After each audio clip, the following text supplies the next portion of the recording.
Welcome to One Word Stories. My name is Joanna Zell, and I'm very, very happy to greet a very special guest of mine. In the episode 38, I have the pleasure and an honor to host David Boje. David has published incredible 120 journal articles or even more, 17 books, including the narrative methods of organization and communication research, and an Antenarrative handbook. The True Storytelling, 7 Principles for an Ethical and Sustainable Change Management Strategy is the newest book, co-created also by 2 more co-authors. And actually, you, David, hooked me and made me really curious when we met during a virtual conference from IACCM that took place actually last year in summer, where you were talking about the 4 who's of consciousness. Yeah. So, David, a very warm welcome. Can we start with this? We certainly can. Perfect. It's the thing I'm most excited about recently in working with organizational storytelling and storytelling in ecology and our own personal storytelling. So it starts with this book here, The History of the Concept of Time by Martin Heidegger. And it gets at this particular question that he keeps asking in the book. Who is this entity that's giving an account, And so I started writing about the 4 kinds of who's that I see in storytelling. I think first we have an ego. Some of the ego gets stepped on, and we're not quite sure how to develop an authentic ego. But we start with I'm born alone in the world, and I'm in isolation, and I'm trying to figure out who am I? Yeah, your ego, by the way, whispered to you to wear a tie today, and my ego whispered to wear the scarf. Very good. We want things wrapped around our neck today. That's our ego is selling us this. Yeah. And the ego has to live in a world of other kinds of who's that have their own mode of being in that world. And it's all about how we're going to be with one another. Like right now, we're being with one another on Zoom. So we could try to reach out and touch you, but it's a long ways. Yeah. But yet we're able to be near each other, on the screen here. You're right next to me, so being with one another. So we're being with one another in a family, and that's also being with one another in a nation, like you're in Germany, I'm in the United States, you're from Poland, my ancestors are from Denmark and from Scotland. So, I identify with this we-ness. But that can be kind of problematic because you're growing up, right? And you want to establish your own ego identity in a family that wants you to just be what the family wants to be. And so I think that's one of the first hurdles is that second who. And then the third who happens, I think, when we go to work, because then we encounter corporations and nonprofit organizations and universities and all of these government agencies, and we're working with them and they're working with us, and they seem to want to impose their who-ness on us, and their mode of being. You hear the expression in a corporation of you park your brain at the door and you go to work, and you're expected to behave in the role that they assign to you and have the values that they hand to you and just toe the corporate line. Well, that's to me is the corporate who, being in that worldhood. And I have a good example of that. Milton Friedman, the economist, in 1970, he wrote about the social responsibilities of business, you know, and he called them loose and they lack rigor. And he says, get it through your head, a corporation is an artificial person and they have artificial responsibilities. And he went on to say that this kind of social responsibility, corporate social responsibility, is the puppets of the intellectual forces. It's and strong. Wow. Yeah, and he kind of concluded that, you know, that kind of a who is not what the businessman is doing. But keep in mind how long ago this was, over 50 years ago, that was said. And now we expect the businessman, the businesswoman to, and the new thing, the corporate person. The corporation is a person, is a legal person. And we expect them to be socially responsible and have CEOs with a commitment to being philanthropic, employee engagement, diversity, benevolent. So our leaders are expected to be all of these things, but that leader still has an ego. Yes, sure. And maybe they come from a family. So if you start looking at these first three who's, the ego, and then we're in a family, in a nation, in a neighborhood, you know, and then we go to work in a company or university.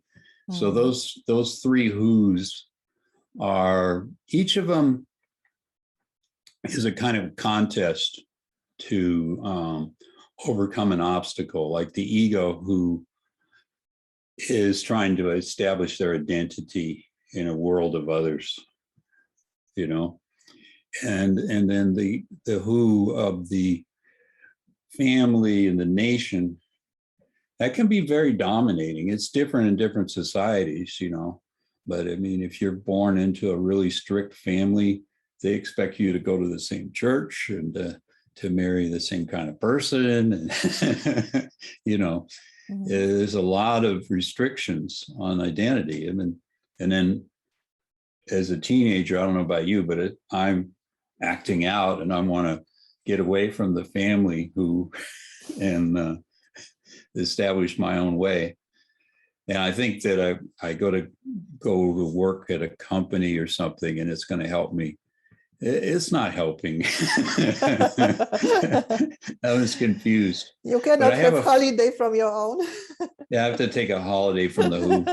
So the fourth who, the final who that I'm looking at, is nature and the ecology. And I'm looking at who is this entity called nature, and who is this entity called ecology, and what's their storytelling, the who of that storytelling. And you hear the word Gaia, G-A-I-A, Gaia, yes, you know, and listening to the story of Gaia is something I write about with my friends. And Kenneth Jorgensen from Denmark in particular.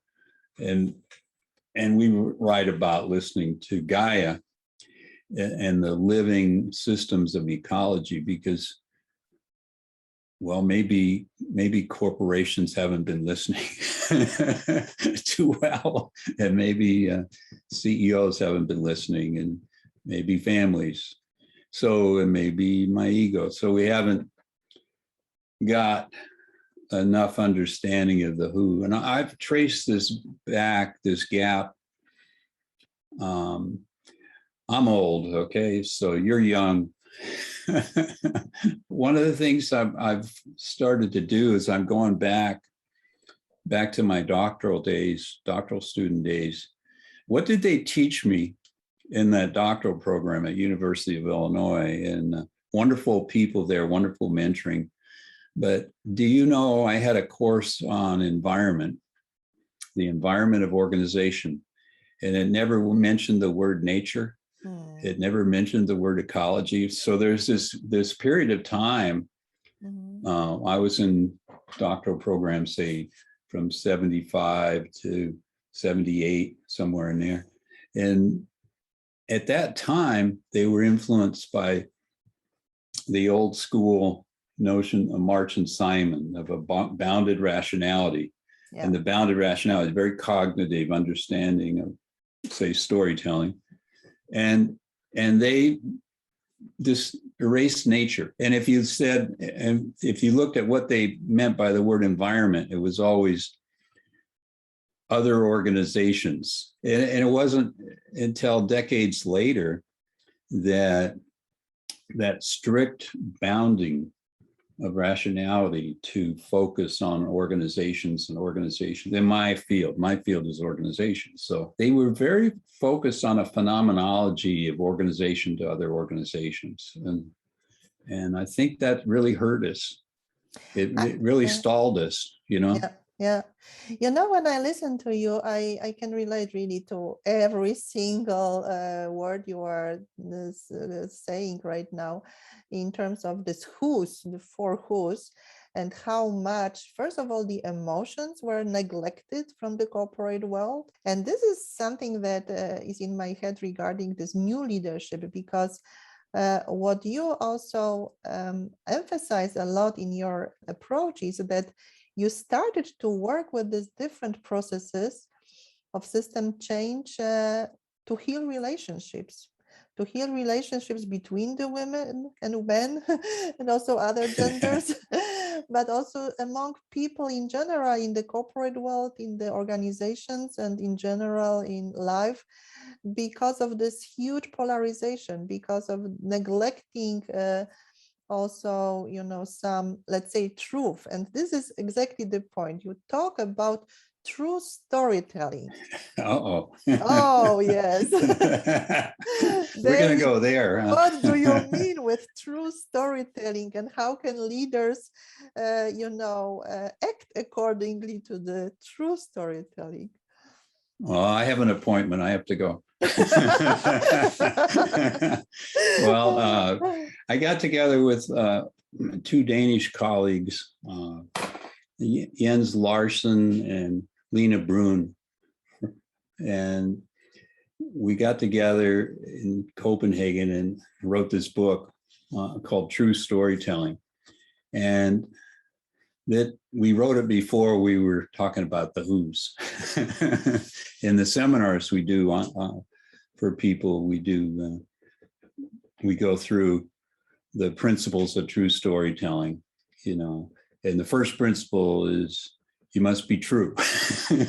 But what does that mean? You know, what does it mean to be true?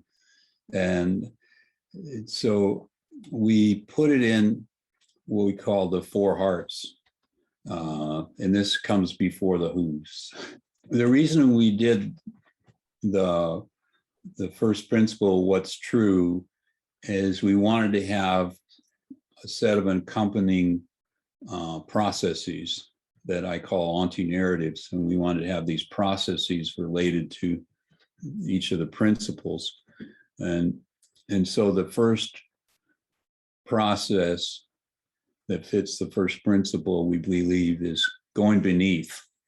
And we're going to go beneath language and grammar and facts and empiricism. And we're going to try to enter into being. Like, what is our beingness in the world, our actual being in the world? And if we're not going to go beneath the cognitive, like I was talking about bounded rationality, we're not going to be able to understand being in these who's I talked about, particularly ecology. And so So when may I interrupt for a second? Oh, So, please help so me. I'm drowning here. no. I'm impressed because of clarity of your language. It's just that, sometimes just tiny examples are helpful. Is it this moment when people are talking about the beneath, when they stick so much to the intellectual concepts that they are really convinced that it's the only true, and that's why they quarrel? That's why we have the polarization. I'm going to side with you. Okay. I think Okay. you got it, because I was trained, that leadership is about language, and I was trained that storytelling is all about language. And then we got into a decade or so ago, the social construction. Everything is a social construction of language. Mm, and that was a confining prison for storytelling for me. yeah. That I needed to go beneath that notion, because it separated me apart from nature, and it separated me apart from you, Joanna, other people, from my wife, from my it's a language of duality. Yeah. And staying inside this language game, where I wanted to have encounters with being, what's called being, that this wasn't allowed in the cognitive. True storytelling, since you ask, is very rooted in Soren Kierkegaard philosophy of living the life. How do you live your ethical life? And what particularly is interesting for us, to lay out the four hearts just very briefly for you, the beneath heart and the beyond heart are lined up. Usually we put them this way because we're getting at what's in spatiality, what's in space. So we were born in a place. You're in a place now. I'm in a place now. We're emplaced, and that emplacement is beneath the language, let's say, and then we have two hearts that go the other way, just to keep it simple.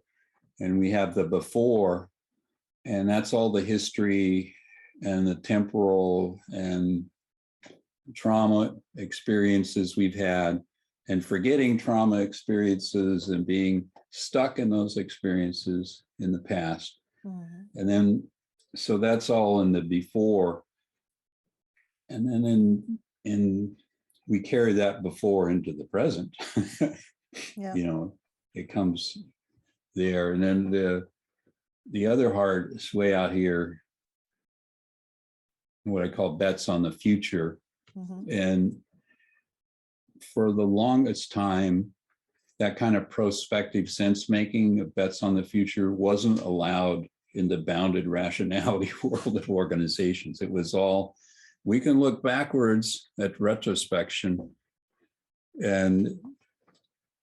but looking forward prospectively, nah, we don't do that, which denies that they actually do forecasting and prediction and planning and everything else, as if you could only do it looking backwards. And I admit, looking backwards is really important, but looking forward for your interest in leadership is very important. Because you need both in leadership. Yeah.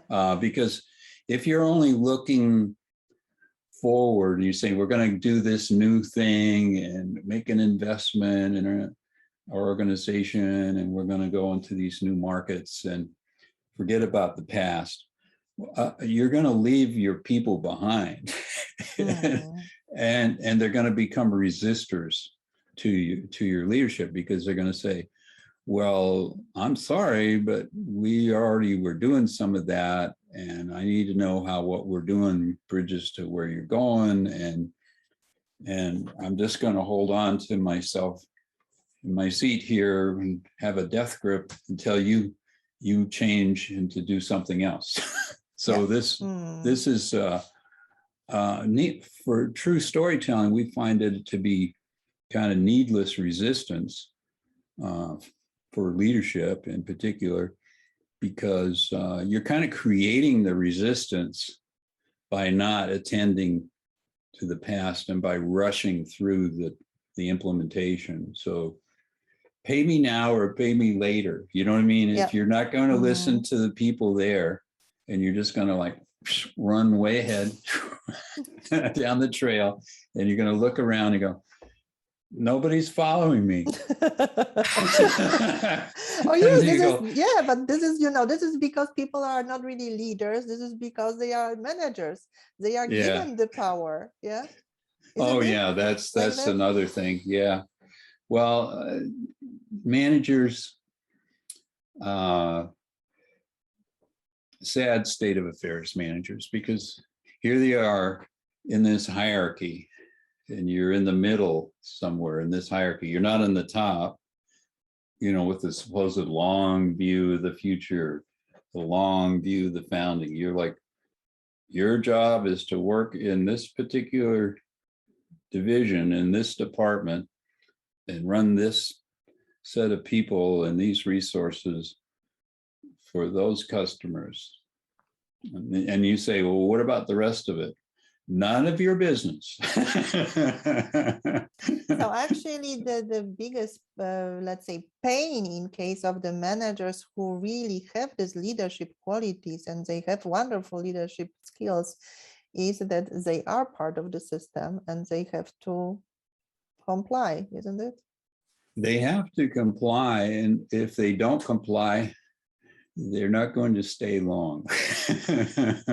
The organizations make life very uncomfortable for managers who stick their head up. The Japanese say the tallest nail gets beat down the hardest. Yeah. So that you get this uniformity. That brings us back to the who of business storytelling, because it kind of, business storytelling wants to say, well, I'm apart from other kinds of who's like society and ecology and family, et cetera, which is kind of naive, because like the we of the family and the corporate who, those two who's, there's more family businesses on the planet than any other kind of business, There's more family enterprises, right? In number, I think it's like, you can look it up or something, depending on who's doing the study, but I've seen like 87%, and we're concentrating on these corporate giants. Yeah. When the whole population is mostly family businesses. So, but I have this notion in diversity training, in the true storytelling. We work with all these burned out DEI trainers that say they've given up because they're managing in a box where it's like, check all the boxes. Like, we had 2 hours of training on diversity. We had 2 hours on equity, whatever that is. And oh yeah, inclusion, we don't need to talk about that. So, and then they say, we're done. We're now in compliance for all of the people who want DEI training to happen in an organization. But they're not doing anything different about the relationships in being, So for example, I was on a wonderful dissertation committee, and a fellow named Kudzai, and he did a study of how, when there's mergers and acquisitions, what happens to these new people brought into an organization. So they get some DEI training, diversity, equity, inclusion, right? And then they're given the worst computers in the company. They take away the good computers. They're not allowed to have the same perks and benefits of the people in the existing company. So And they wonder why within months or certainly within the year, most of them are gone. And these stories I collected was so interesting because people were working so hard with so little to stay on with after the merger and acquisition. And then the stories were just heartbreaking. You know what I mean? But there would be one corporation that did it a good job, maybe had excellent leadership, and DEI wasn't a check the box, but it actually was a phenomenon of substance. And then they didn't get the worst computers and the worst office and the worst hours and the worst treatment in the lunchroom. They were really embraced, you know what I mean? Yeah. And they survived. And when you were mentioning this time issue, so before and bets, so let's say looking backwards, looking forwards, but also the vertical axis with beneath at the cognitive level and beyond at this, let's say, intuitive emotional level. I have this impression that there is really a shift right now in the leadership. However, the shift is taking place in a really sometimes weird way because, because storytelling is such a buzzword, and people in the leadership positions, they really want to be trained how to tell better stories. And it's not about the techniques. It's not about, just polishing the stories. It's really a lot about the self-reflection and also about the intuition. So also listening to your own wisdom, so to say, what kind of stories you are ready to share with the others, because it doesn't have to be a very personal story to move your audience, to move your employees, subordinates, whoever is around. It can be also a story why you are there. Yeah. What is your vision? So yes, when I relate to your model, I'm just thinking what such a global leader actually needs in first place to work with stories. Well, I have some advice after 40 some years of storytelling. If you just look at what's going on in training leaders in storytelling or narrative, they always want to get them into the 90-second elevator pitch, like practice this elevator pitch and you're going to be able to control your organization. You're going to have lots of influence over everybody and your customers, your suppliers, because you've practiced this elevator pitch. It's going to be grammatically and linguistically so powerful.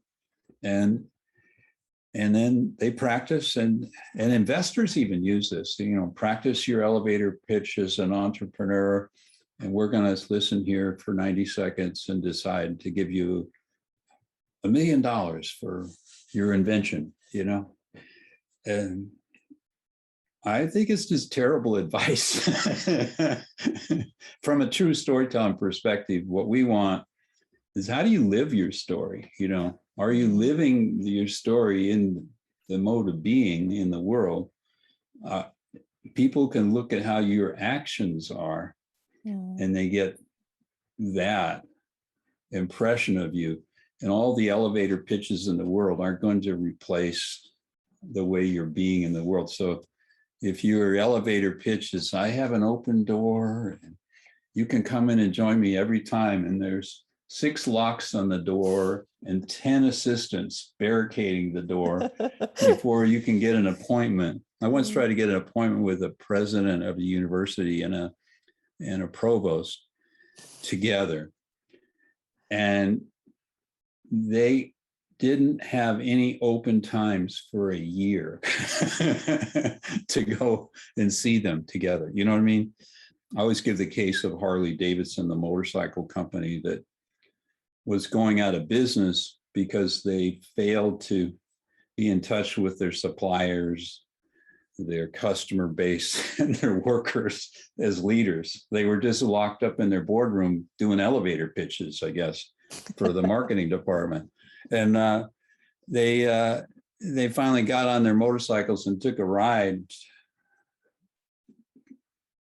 to different dealerships across the United States and met customer groups, and they went to all the factories, and they were told, you guys don't know what you're doing. They were forgetting the before, that temporarily things that had worked just fine 30 years ago, they had dumped them and replaced them with a bunch of other things, systems.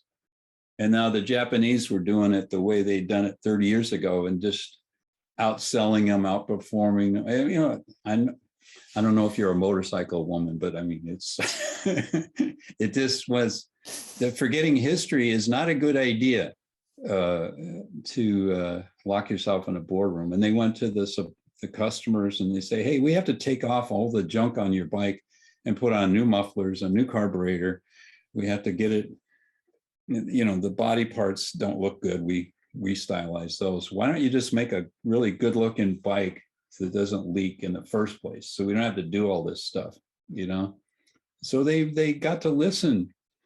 And I think leadership is not storytelling, it's story listening, is listening to the stories of your customers and just your suppliers, your workforce. Wonderful, wonderful. Thank you. If you're listening to the four who's, your own ego, if that's not, you got to listen to your authentic self. Yes. You got to listen to the we's, you know, your workers, suppliers, everybody, your corporation. Yeah. And please listen to the world, ecology, you know, because we're in trouble. We're in trouble. Yeah. We're in trouble. We got pandemics, and we got collapse of biodiversity, the rainforests, the water pollution. We expect leaders. Now I'm speaking as we, the public. Yeah, definitely. And I'm so grateful that you are, you know, emphasizing also this, listening to this four who's, and also right now in the last sentence emphasizing listening to the Gaia.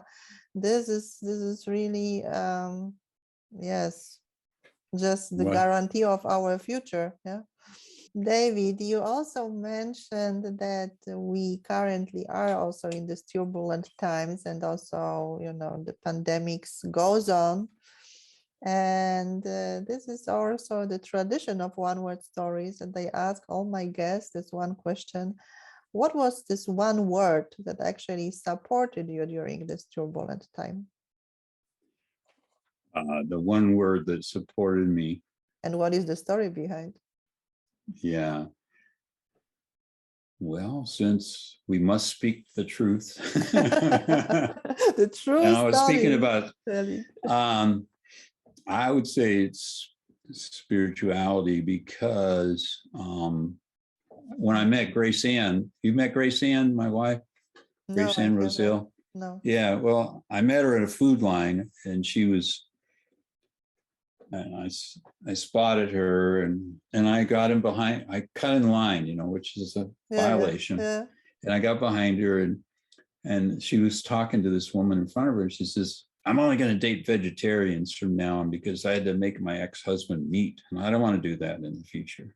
And I go, I'm a vegetarian. I heard you say vegetarian, and what's good here? The reason I asked the question is because I'd never been a vegetarian before. And in that nanosecond, I became a vegetarian. It was true, as long as I kept it true. So I've kept it true for some 24 years. I've been a vegetarian. You know, if I had stopped being a vegetarian, then it wouldn't be true. So it took her a year to figure out that I had lied about being a vegetarian, You know, I asked her how to cook rice or something on the phone one day because we were having this long distance relationship, and she was in Pennsylvania and I was in California. Oh, yeah. So we didn't see each other that often, so it made it easy. I was still vegetarian, but I was struggling with the cooking part of it. So I don't know. So, but she introduced me to Jainism and meditation and this mode of being spiritual that's very in contact with nature. And so she just changed my whole life. Spiritual changed my whole life. You know what I mean? Yeah, and changed my relationship and my scholarship and everything. Just changed everything. You know what I mean? Yeah. So that one word story, spirit, it can be very powerful, you know? Yeah. Thank you. Thank you so much. I love it. I love that such a powerful love story is also behind. So yeah. Love to you. Thank you very, very much, David. And You're I welcome. wish you all the best for the coming time. We are right now mid-December almost. And yes, here there is the fourth wave of pandemics. I just hope that it's the last one. Yeah. Well, take care of nature and nature will take care of you. Exactly. Exactly. Thank you very, very much. Okay. Bye now.